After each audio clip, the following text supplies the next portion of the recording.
Shalom, shalom à tous. Je fais juste cette petite vidéo pour parler à 2, 3, 5, 10 personnes. J'aimerais dire ceci. Lorsqu'on veut pêcher un poisson, on va à la mer. Mais on ne va pas dans l'aquarium.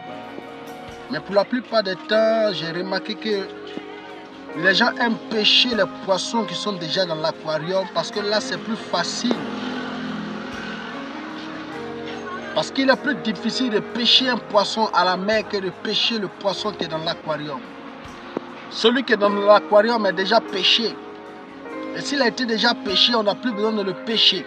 On doit plutôt aller à la mer pour pouvoir pêcher le poisson qui est dans la mer. Ainsi, je veux parler à tous mes frères chrétiens et chrétiennes. Arrêtons de pêcher les poissons qui sont déjà dans l'aquarium. Tout simplement pour dire, arrêtons de se concentrer sur les gens qui sont déjà sauvés. Arrêtons de vouloir évangéliser déjà les gens qui sont déjà évangélisés. Il y a beaucoup d'âmes à sauver. Il y a des gens qui sont des personnes païennes. Il y a des gens qui sont dans l'occultisme. Il y a des gens qui sont encore des bouddhistes. Il y a des gens qui sont encore des féticheurs. Il y a des gens qui sont encore des brouteurs. Il y a des gens qui sont des malfaiteurs qui sont dans cette nation. Il faut chercher à les pécher. Au lieu de vouloir toujours pécher les gens qui sont déjà péchés, qui sont déjà dans la connaissance de Christ. J'ai remarqué pour la plupart des temps, beaucoup de personnes, ils veulent évangéliser les gens qui sont déjà évangélisés. Plusieurs fois, je suis tombé sur des gens. Lorsque seulement ils découvrent que je suis chrétien, ils veulent m'inviter dans les églises. Ça ne sert à rien de vouloir inviter un chrétien dans ton église pour qu'il vienne appartenir à ta communauté. Non. Va pécher celui qui n'appartient pas à Christ. Et deviendra membre de ton église. Et ensuite, il accomplira la volonté de Dieu. Mais une personne qui est déjà sauvée, tu veux encore le sauver en quoi? Il est déjà dans l'aquarium, il est déjà nourri par celui qui l'a sauvé.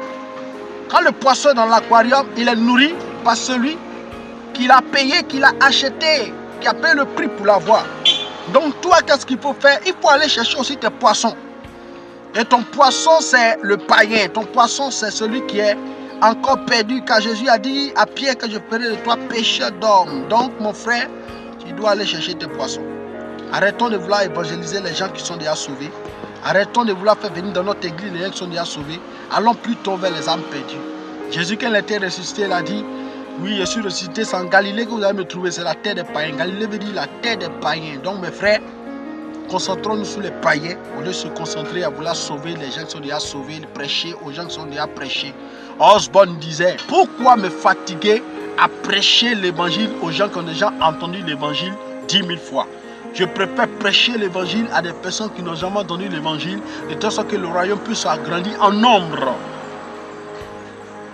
Lorsque les musulmans veulent mettre au monde des gens pour qu'ils soient musulmans, ils les accouchent physiquement. Et lorsque nous voulons accoucher aussi les gens du royaume, il faut que nous partons prêcher la parole. Dans le royaume des cieux, on n'évangélise pas les gens qui sont déjà évangélisés, à moins que la personne est perdue et on lui prêche l'évangile pour le ramener sur le chemin de la foi. Mais quelqu'un te dit qu'il est déjà sauvé, il a déjà une communauté, arrête de te fatiguer, laisse-le dans sa communauté. Si tu te dis seulement qu'il est dans une bonne confession, qu'il prie déjà le Seigneur, mais c'est lorsque tu découvres qu'il n'est pas dans la bonne confession que tu le perturbes, que tu l'embêtes. Donc arrêtons de pêcher les poissons qui sont dans l'aquarium déjà nourris. Tournons-nous vers les gens qui n'ont pas encore Christ. Amen. Shalom.